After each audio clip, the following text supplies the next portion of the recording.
ఈ రోజుల్లో చాలా మంది వివాహం కోసం ఒక వ్యక్తిని ఎంపిక చేసుకునే సమయంలో ముందుగా ఏం చూస్తున్నారు?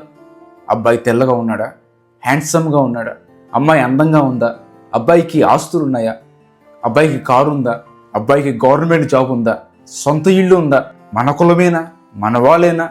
ఇవన్నీ కాదండి. నిజంగా చూడాల్సింది ఇవి కావు. అందం కాదు, డబ్బు కాదు, కులం కాదు, గవర్నమెంట్ జాబ్ కాదు. చూడాల్సింది క్యారెక్టర్, గుణం, వ్యక్తిత్వం, క్యారెక్టర్ చూడాలి. ఈ రోజుల్లో చాలా మంది తల్లిదండ్రులు కూడా ఇదే తప్పు చేస్తున్నారు. దేవుని చిత్తాన్ని పక్కన పెట్టి కేవలం కులమని, ఆస్తని, పేరని, హోదాని తమ పిల్లలకు పెళ్లిళ్ళు చేస్తున్నారు. అందుకే ఈ రోజుల్లో చాలా వివాహాలు విఫలమవుతున్నాయి. భార్యాభర్తల మధ్య సమాధానం ఉండడం లేదు. రోజు గొడవలే, అపార్థాలు, చివరికి విడాకులు తీసుకుంటున్నారు. వివాహం చేసుకునే ముందు నిజంగా చూడాల్సిన విషయాలు ఇవి. దేవుని భయభక్తులు ఉన్నాయా లేదా, అబ్బాయికి దేవుని భయభక్తి ఉందా, అమ్మాయికి దేవుని భయభక్తి ఉందా. రెండోది మంచి స్వభావం, మంచి క్యారెక్టర్, అబ్బాయిది మంచి క్యారెక్టరేనా, అమ్మాయిది మంచి క్యారెక్టరేనా. మూడోది నీ కుటుంబం పట్ల బాధ్యత కలిగి ఉన్నారా అని చూడాలి.